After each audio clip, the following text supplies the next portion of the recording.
Welcome into another episode of the Hawkeye Tailgate Report. It's been a week since a little over a week. We missed it this week because we were at opening day for the Minnesota Twins this year. Got a big old dub. It's been a great last week. The men's basketball team got a win in the NCAA tournament, almost pulled off the biggest upset in NCAA tournament history. Spencer Lee getting his second national title. And just happening a few minutes ago, the Iowa women are moving on to the Elite Eight. The Elite Eight, one of the best teams in the country, top 8 team in the country, moving on. Gustafson with a down game, 27 and 12. That's kind of funny to say. 27 points, 12 rebounds, and that's considered a down game. But the Lady Hawks are moving on to the Elite Eight. We'll play again here this weekend for a chance to go to the Final Four.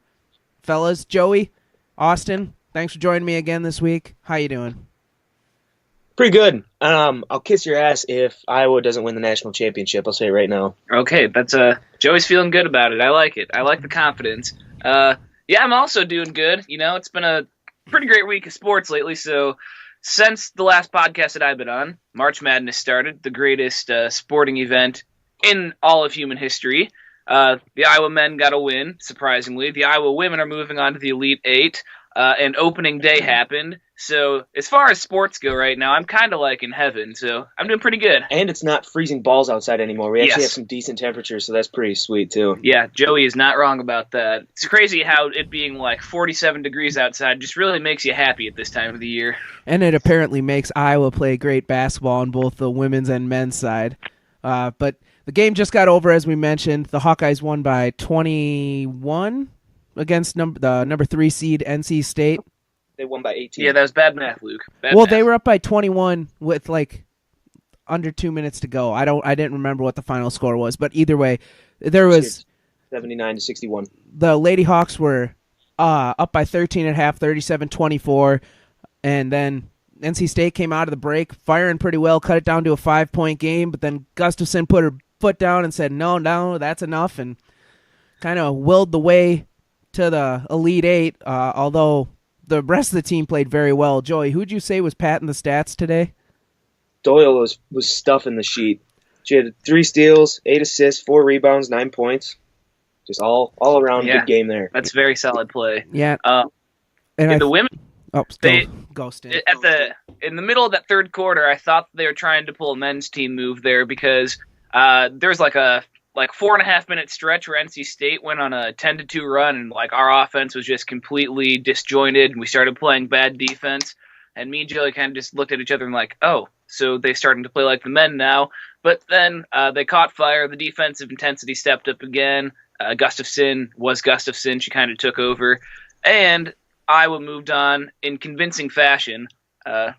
Right now, the way that they're playing, especially like if the whole team plays as well as they did today, because in the first half, Gustafson only had like 12 points. She wasn't really asserting herself all that much, but the rest of the team kind of stepped up and everybody was doing what they needed to. Iowa can compete with any team in the nation right now, and that goes to show why they're moving on to the Elite Eight. Yeah, and we will either face Baylor or who was the other team? Baylor or South Carolina. Yeah, South Carolina. And we played Baylor earlier this season, and it wasn't a bad game at half, but boy, that thing really got away from the Lady Hawks in the second half. Yeah, it was the third quarter. I remember looking at that. It was a close game at halftime, and then I checked to see what the score was at the end of the third quarter, and we were down by like 20, and I was like, what the hell just happened? But that's kind of the difference in men's and women's basketball. I think like in men's basketball, like the top 10-ish teams are all kind of about the same as far as quality. But in women's basketball, it seems like the tippy top, like the best 3 or 4 teams in basketball kind of seem like they're like there's a gap between like the top 3 or 4 teams and like the rest of the field. And that kind of went to show in that game. But I think Iowa's playing just as good as any team in the country right now. I think I'd rather have them play South Carolina just because I have this negative connotation with South Carolina that they're just a fraud at everything they do and they're just always kind of mediocre. Well, which I know not a great way to think of things, but like they're just the worst Carolina, I feel like. They like 2 years ago they played Mississippi State in the national championship game. So on the women's basketball side of things, they're a very, very formidable opponent, clearly. I mean, making the national title out of a tournament of 68 teams is not an easy thing to do. So they definitely can't get overlooked. But like you mentioned how different it is at the top, like the top 4 teams compared to everybody else in the women's game, Austin. It's a couple years ago, it was probably more, and it was probably like 8 years ago, UConn was on this big bender in the women's game. Like, it might have been one of their 100-game streaks or whatever, which is wild. But I think they lost to like Stanford, which nobody really gave Stanford a chance, and it was like in the Final Four. I don't even think it was the championship game.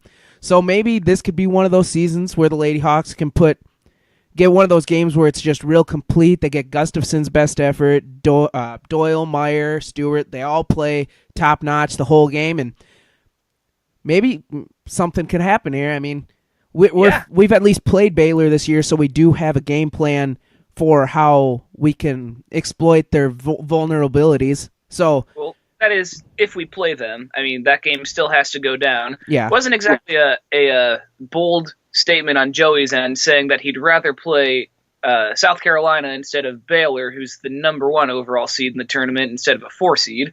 I was really reaching out on the limb there. I wasn't trying to. I was just basing that off of my perception of the Carolinas as I know them. Yeah. I tell you what, though, as happy as I am that the women are moving on to the Elite Eight, their first-round game put a scare into me because they played like absolute death against Mercer. They had 24 turnovers in that game. It was just brutal. I remember specifically there was one sequence, Mercer had just made a basket, and Gustafson like went to inbound, and she like tried to pass it, and she kind of dropped it, so it was just like dribbling around along the baseline. So she like nobody came to pick up the ball, so she like went out onto the court and then just like picked up the ball because nobody did it, and then it was a turnover because obviously she can't come from like out of bounds and pick it up. And I was like, oh, it was tough to watch for a while because just it was inexplicable turnovers like over and over again, just like bad passes, like terrible rebounding. But and the whole time the only thing that the announcers wanted to say is a 15 seed has never won against a 2 seed since the field expanded to 64 or whatever. They were really gunning for that upset, but they finally pulled it together in the end and won. But that was a poorly played game, and if they have an effort like that moving forward, they're definitely not going to win because it was tough to watch. Yeah, I didn't see any of that game because I was in Des Moines for the first weekend games of the NCAA tournament. Great time. A lot of beer drank. But I kept following it on my phone because I just couldn't believe what I was seeing there for a little bit. But thankfully the Lady Hawks were able to pull that out, take down Missouri the next game. Got two great attendances in Carver from what I understood. The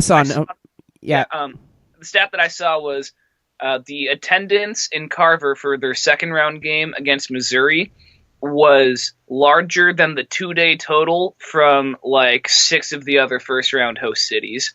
So Hawkeyes draw a crowd, and that was you could hear it listening to the game. That Carver was rocking for them, and I think that definitely gave them an advantage. That's impressive too because they were like simultaneous with the men's games. So yeah, that just shows you the dispersion of fans that we have. Well, and it's awesome because like just seeing on Twitter, like I know athletes at universities will always back each other, but like this morning I saw like Jared Cole, Broderick Benz, Pat Angerer, Nicholas Bear, like all these great Iowa players in different sports were coming across, and they were just like everybody is behind this team right now. The whole state of Iowa, the whole Iowa fan base is, which is just a great thing to see. And like even I've talked to a couple of people over the last couple of days, and they said, yeah, we're going to watch this game on Saturday morning. I've heard they're fun to watch, and you're damn right they are. They play good basketball. It's kind of an older style of basketball, but it's still fun to watch because they make great passes. They play good defense. They know how to break a press. It's just something. It's very, very entertaining. And Gustafson is the Zion of women's college basketball. Whenever Zion's on, you're going to be watching, and that's how it should be with Megan Gustafson, too, because she's just unreal. She's so dominant, and she does her scoring in such an efficient manner. Like, she's not a James Harden type of scorer where she puts up, like, 35 shots a game to average 28. She was 10 of 13 or 10 of 14 today. So when she gets the ball down in the post, you can basically chalk it in as a basket because when she has position, she's unstoppable. It doesn't matter if it's with her left hand or her right hand. She has all sorts of moves. She can shake and bake with the best of them down there. She's just incredible to watch. Also, I saw today that she recorded her 33rd triple-double this season, which ties a Division I record. Double-double. Or, double-double record, which is still incredible. So, this was their 36th game or something this season, and she's had a double-double in 33 of them. Yeah. That's insane. She's just an unstoppable force down there. Well, and we've all seen that drill she does before the game or in practice, whatnot, with the two balls, crossing up and layup. And it's becoming a trend now. You see all these little girls just out in their yards practicing. That has got to be the greatest feeling in the world if you're Megan Gustafson, right? Yeah, I mean, she just sits there and goes 50 for 50, both hands nonstop. It's incredible. One of our roommates, he works for the Crew Hawks, so they're the ones that set up and tear down for all the athletic events inside Carver or Kinnick or whatever. And he said that he was in the practice gyms one day doing something. And he saw Gustafson in there working with, I don't remember who the other one was, but she was just doing layups for an hour straight or whatever. And he said that he saw her miss one out of the 200 or whatever that he attempted. And he said he was just kind of amazed because he'd never seen her miss an open layup before. Yeah, and ESPNW tweeted that video of her doing the Mikan drill, and I was just reading through the comments, and all the freaking Twitter trolls are like, "Oh, she's pinning the ball against her body. She's doing this." Are you kidding me? First of all, you're probably sitting on your couch, stuffing your face full of chips or some shit like that. I would love to see any of those people get up off their ass and go do that. I know they fucking couldn't. I would drop the ball in approximately a second and a half. That's a guarantee. Well, and she was doing it with 3 basketballs the other day. Did you see that? That's just magic. I didn't see that. It's basically juggling through a basketball hoop. Yeah, while making shots with both hands. She's crazy good. Oh my! It's gonna be sad when she's done here, which could be in as few as 1 or as many as 3 more games is all. So everybody, watch your last opportunities to see Megan Gustafson in an Iowa uniform because she is the greatest basketball player that's ever stepped foot on the campus at Iowa, and she's something else. You need to watch her when you have the opportunity. Yeah, she's on the Mount Rushmore. She's the best basketball player, men's or women's, but she's up there with Roy Marble and Chuck Long, all these other great athletes. It's I don't even know who the 4th would be, but Gustafson's 1 or 2 on that Mount Rushmore in my book. Just a side note about the game today. What kind of bullshit start time is 10:30 on a Saturday? Oh, for a Sweet 16. Right. What? Who the hell schedules that? Well, it's 11:30 on the East Coast, but still, it's Sweet 16. What time do the men's game start? At least give them noon. At least is that too much to ask for? Come on, that's just a bogus start time for a Sweet 16 basketball game. Yeah, it is. But nonetheless, Lady Hawks are moving on. They're an elite team, one of the best teams in the nation, Elite 8 bound, going down to Greensboro, I believe. If that's where their next destination is, and then hopefully right now, Luke, is Greensboro. Yeah. Oh yeah, shoot. Well, hopefully they can get down to Tampa where the Final Four is here next weekend. But so today is Saturday. When will they play again? Monday? Honestly, couldn't tell you. Yeah, the women's schedule's kind of messed up compared to the men's. Yeah, I think it's Monday. If that's consistent, I can look it up quick. Yeah, but all right. Well, while Austin's looking that up, we'll move on here. The women's team isn't the only team that got a win in the NCAA tournament. The Iowa Hawkeye men stunned Cincinnati. I literally don't think I knew a single person who picked Iowa to win that game against the Bearcats last Friday. I did. That was me. You have to take your Hawks to win at least one game. You got to at least give them the first round game. Okay. You're not a Hawkeye fan if you don't homer for them for at least one game. Okay, so I picked them in all the brackets I filled out. But in my mind, I was totally expecting that to not go the way that it happened. Yeah, I suppose so. Well, I mean, especially after watching the first 15 minutes of gameplay. Yeah. So Iowa's next game will be on April 7th at April 1st at 7 p.m. So that'll be in 2 days. April Fools. On Monday. Yeah. I pulled a pretty sick prank on the CAN bus driver the other day. It was not funny. Joey thought it was hilarious. It was just stupid. There was like 5 people on the bus. Austin and I were 2 of them. And we were like 3 stops away from where we had to get off. And I reached up and pulled the stop requested cord. And so she had to stop. And she stopped and opened the doors. Nobody got off. Classic. It was really dumb. You're a jerk. But it was just so stupid. Let's get back to this game. All right. So, Hawkeyes were trailing for a lot of the game, put together a nice second half run. They started absolutely miserable. What were they down by 15 in the first 10 minutes or something like that? They trailed by 18 at one point in the first half. It was terrible. Yeah, it looked like I believe I texted the tailgate report chat like 5 minutes into the game or whatever when we were down a stupid amount of points already, and I was like, I'm glad to see that Iowa hasn't improved in their week and a half off since their last game, because they were literally playing the same way that they'd played to end the season. Terrible defense, nobody could hit a shot, just turning it over, giving up all sorts of offensive rebounds. It was a disappointing start to that game, to say the least. The frustrating thing about our turnovers in that game and in the beginning of the Tennessee game is it's just like they're effort things. Yeah. They were not putting effort into their passes. Their lazy passes just getting picked off. It's not like they were contested or anything like that.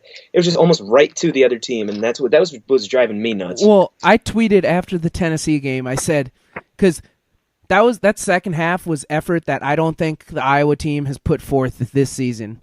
And I said, all Iowa fans ever asked for is just effort to show that you care. And that was the first, I guess you could say maybe the Michigan game, but Michigan didn't play great that game. We just out physicaled them the whole time, but just give us all you got. That's why people love Nicholas Baer. He may not play great all the time. He may not be a star, but he is certainly going to make sure he gives 100% and leaves it all out on the floor.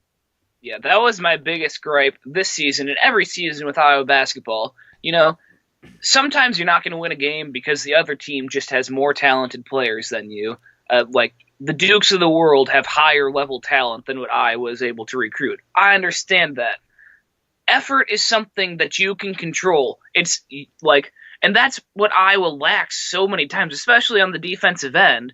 They just don't play to their full ability. They don't hustle after rebounds or something, or loose balls, and they don't try to hedge screens, and they come out so flat and with no energy, and I just don't understand how they do that so often. At the Division I level, you shouldn't need any extra motivation to be giving your 100% effort every single time that you're out on the floor, and that's what you saw in the first half against both Tennessee and Cincinnati. They just came out flat with no energy like they had so many times for the rest of the season.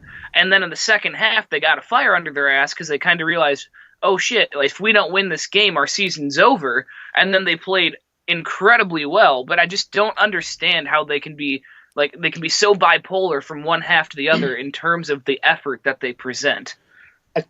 I think that Cincinnati game was a really bad game for the Fran haters, because he probably had the best coaching decision of his career to put in Cook towards the end of that game when, what was that guy's name, Brooks? They both had 4 fouls, and Cook wasn't doing shit, so if he fouls out, no big deal. But the other guy was important to their team, and sure as shit, they brought in Cook, the other team brought in their guy. Garza fouled that guy out right away. That was huge. Well, yeah. And he had, in the Tennessee game, those were the best second half adjustments I have ever seen by any coach ever. Yeah, okay, I don't know if I go that far. I know those were 2 really good second half adjustments, but here's the thing. Why not plan to play well in the first half? Obviously you're going to have to make adjustments at halftime, but why can't they just come out of the gates firing like that? Bohannon comes out, was pushing around that guy, was getting scrappy. You just need to coach your guys to tell them, hey, this is it. Come out of the gates hot, and we won't have to have a second half comeback. I know it's easier said than done, but still. Right. It just kind of comes back down to that effort thing. Some halves they just bring it, and some halves they don't.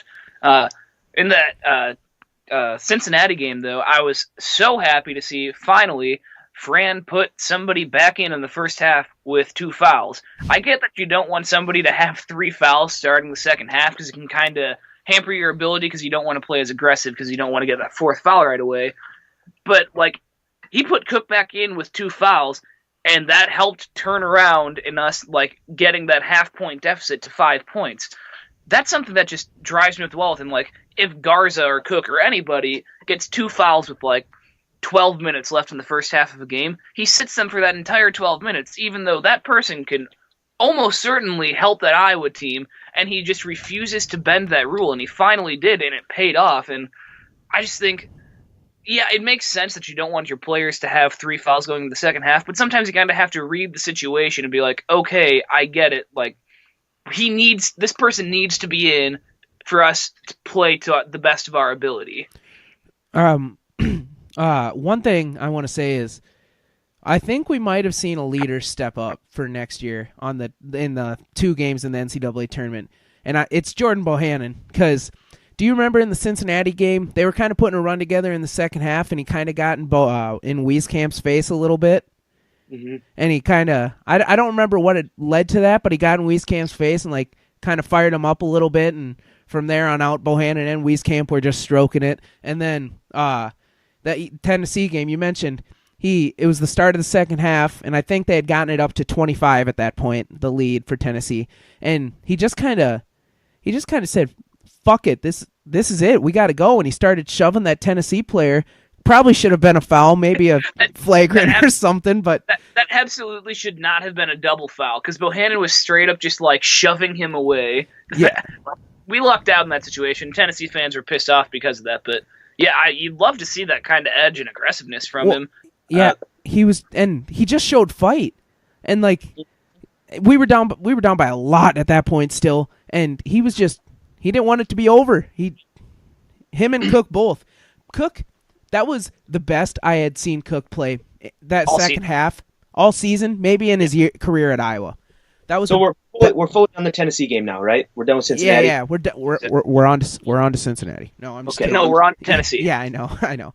Yeah, we're on to Tennessee, but that second half for Cook, the way he carried himself throughout that whole half and like how he performed, like he was doing everything so good. Like aside from those 3 free throw misses in overtime, to get us to overtime at that point, he did so much. That was quite incredible. If he played like that for a whole season, he would be going to the NBA. For sure. Yeah. Like he showed his NBA potential there. He was rebounding. He made athletic plays on the offensive end. Like he was hustling for everything. That's the type of player that Iowa fans have been wanting to see for his entire career at Iowa. I was ready, that first half of the Tennessee game, I was ready to go scorched earth and just cancel the whole entire team. I said, they were so bad. Get rid of Fran, get rid of them all. I was so ready to just like be done with it. And then they come out in the second half and pull that and totally redeem themselves. Well, you can see the potential. We didn't see that really at all this year. That's I don't know. It was really, really fun to watch, and everybody played well for the most part. Like there was even a time when McCaffrey and Daly were both out on the floor in that second half at the same time, and they still were able to trim into the lead. Yeah, that was just an incredible half of basketball. Yeah, and I wish to have many more of those in my lifetime. It's definitely like a half of basketball that Iowa fans are going to be talking about for a lot of years to come. And I'm not going to lie, when we pushed it to overtime, I thought for sure we were winning that game because we had all. That's how I felt. We had all the momentum going for us. They missed that shot at the end. We got the rebound. We could have called a timeout and maybe put up a half-court heave. But I was so confident going into that overtime, especially because it kind of felt like it was going to be like justice for what happened to us like 4 years ago in that first 4 game when we had a big lead against Tennessee. Then they came back, pushed it to overtime, and they beat us. I just felt like we had the karma going for us and we were going to win. And then that Williams for Tennessee just came out and owned Iowa for like the first 3 minutes of that overtime. Dude, Grant Williams is good. Him and that Schofield. Schofield's a beta though. Well, okay. Here's what I'm gonna say. The Tennessee fans are a bunch of pricks, but I have a lot more respect for the players on that Tennessee team than I do for any of their fans. I feel like those guys don't do anything besides lift. Did you? It seemed like every one of their players was like 6'6", 6'7", shoulders about 4 feet wide. It was unreal. I've never. They're the most athletic team I think I've ever seen Iowa play. Also, at the beginning of the game, the only thing that the announcers wanted to talk about was how fast Jordan Bone was. And they literally, like, every single time he brought the ball up the court, like, that's the speed of Bone. Like, he's just going to blow past you. I was like, shut the hell up about it. I don't care about how fast he is. Stop talk. Find something else to talk about. That's pissing me off. Also, screw that guy, because every time they said his name, I thought they were going to say Jordan Bohannon, but they're like, Jordan Bone. I'm like, fuck that. Get a different name. Yeah, well, even like Charles Barkley said at halftime of the game, which rightfully so. I mean, we were down by a lot. He said, this team's just way more physical. Sorry, this doesn't sound dumb enough. This team's just way more physical. But no, he was basically saying that Iowa had no chance. And I mean, we didn't really at the time. We didn't, but we had continued playing with we'd have lost that game by 40 points, without a doubt. Oh, yeah. But we didn't. And we showed that we're capable of hanging with any team in the nation. This team was ranked number 1 for a whole month this year, so they certainly have they're certainly good enough. And I don't know, Rick Barnes is a miserable coach, though. Our cousin texted me and Joey. Was it in the second half of that Iowa game against Tennessee? He's like, Rick Barnes doing his usual March choke job here, and then he's seeing him. Why did he not play Schofield in overtime? He had 4 fouls. Yeah, I get it, but he was also like your second best player on the team. Why did he not play for a single minute of that overtime? Schofield said he did not want to go back in. Didn't you see that? That's why I called him a beta. Apparently, this guy for Tennessee, I don't know who he's talking about, was playing well, and Schofield's like, no, let him in there. I don't want to go back in. Oh my God. If you're a competitor, you want to be in that game regardless if somebody else is hot. Oh my God, yeah.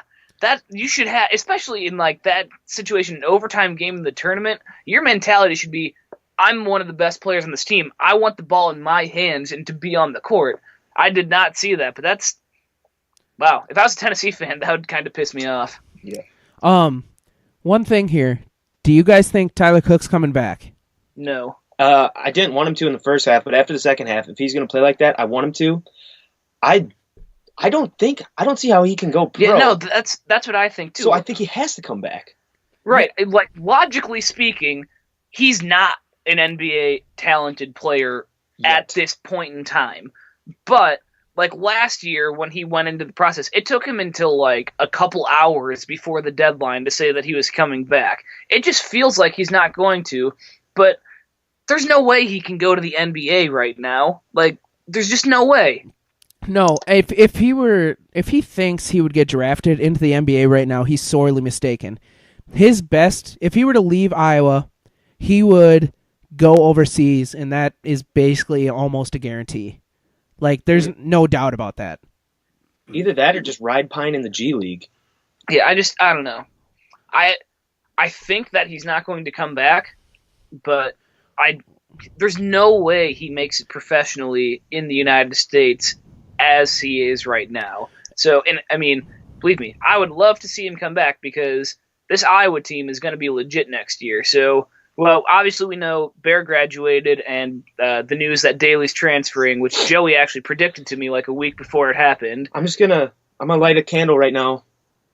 One for Nick Bear. And one for our lost boy Maishi. Does anybody have a favorite Maishi moment that they would like to... His dunk last year, he had a huge poster on the baseline, and it was our pinned tweet on the Hawkeye Tailgate Report's Twitter. That's actually the one I was going to say too, against Northern Illinois. I believe it was 2017. It was an and one dunk. I don't remember what game it was this year, but Iowa was sucking like they do at points, and Daly came in mostly just for defense because Fran was pissed off the entire starters. And he came in and he had like 2 athletic like reverse layups or whatever, and I was like, holy shit, Daly can actually score. Ohio State, the second time. Oh, yikes. But still, I think those might be my favorite Daly moments. Okay, now we'll move on to our beautiful boy Nicholas Bear, our Lord and Savior. Anybody have a favorite Nicholas Bear moment? Yes, I do. His freshman year when he was still a walk-on, relatively unknown at the time. I know where you're going with this one. Number 1, Michigan State, at home in Carver. He comes out of nowhere to block a corner 3 attempt. Like, it's like Zion Williamson flying in there to swat this ball out of bounds. That's my favorite Nicholas Bear moment. Yeah. That's a good choice there. Very solid, Luke. Outside of that, I just like just him in general, like just the heart that he brought to that team on a daily basis. Like, he was the heart and soul of that Iowa team for like four solid years. Like he perfectly encapsulated like what it means to be a Hawkeye. That's just my favorite thing about him is just the type of player that he was, and yeah. I agree with Austin there. We will now extinguish the candle as the careers of Nicholas Baer and Macy Daly come to an end at Iowa. Thank you for your services. I would like to say, I do hope Macy goes somewhere and he does like what Brady Ellingson did this year and just goes off. He was over-recruited to be at the Power 5 Division I level. He's talented enough to play Division I, but he's more of a MAC caliber player, and that's not supposed to be like a dig at him. That's just kind of how it can be sometimes. Like that's like Brady Ellingson went to Drake and he had an incredible season. So I hope wherever he does end up, he does well. But going back to the point that I was talking about before, Joey brought up the candle service. If Cook does come back, this Iowa team is stacked with depth for next season. So we lost Daly, we lost Baer. Besides that, if Cook comes back, those are the only people we're losing, and then we'll get off a redshirt Pemsl, Nunge, and Fredrickson, plus we're getting Joe Toussaint, 4-star point guard out of New York, and Patrick McCaffrey. Like, he'll probably redshirt, but this team is going to be absolutely loaded with talent next year if Cook comes back. Yeah, and there's, like, I had noticed on Twitter after the Tennessee game, there was a lot of people, like, not Iowa fans, like, and former, I guess, Trey Dickerson. He was a former transfer at Iowa and then transferred out. He said Iowa's going to the Final Four next year. So they have everything that they need. They have post players. They have perimeter shooters. Like, they have the talent for next year. The only thing that scares me, though, is I think there's such thing as being too deep. Like, yeah, that has been a problem with Iowa teams in the past. Yeah, the rotation gets to be like 10 or 11 players, and then nobody gets enough consistent minutes. I feel like Fran just needs to choose who his go-to 5 are going to be, and then trickle the other guys in. Right. You need to have your solid 8 that you rotate like consistently, and then everybody else can like contribute a few minutes here or there. Because that has been. I know that we've talked about this in the past. Maybe not on the podcast, but just in personal conversations. There's been a lot of years where like I was so deep, like they can run like 10 or 11 deep easy. Like that's going to be a huge strength for them. But then also you get into the season, and because you're rotating so many players, like not enough of your bench guys are getting enough consistent minutes to like play really well every time that they're in there, and people kind of just get lost in the shuffle. So yeah, I get that is kind of valid concern there. Word around the office, though, is that Nunge's put on some muscle. It looks like he's bulked up, so that could be pretty big. Because he was a decent piece last year when he played. He's a better 3-point shooter than Garza is, too, so he's more of like a stretch 4. So that'll be good. All right. So overall, I'm pretty content with how the men's basketball team performed this year. What did they get? 23 wins, an NCAA tournament win, a Big Ten tournament win. I'm all right. Most basketball I've ever seen. That was electric. Yeah. A good season there, and the women are still playing Elite Eight. Hopefully the Final Four next weekend, knock on wood. We actually have thoughts from space coming up, but we got to talk about this quick. Sophomore Spencer Lee getting his second national title in his weight class for the wrestling team. Anybody got any comments here? I didn't really get a chance to watch him wrestle, but I watched his press conference. He just seems like such a down to earth, like good guy, and that's what you love to see from Iowa. Love to have Iowa represented that way. Mm-hmm. And also, moving forward to next year's wrestling season, next year is really going to be the first time in like 3 or 4 seasons that Iowa's going to have a very good chance to actually compete for the national championship.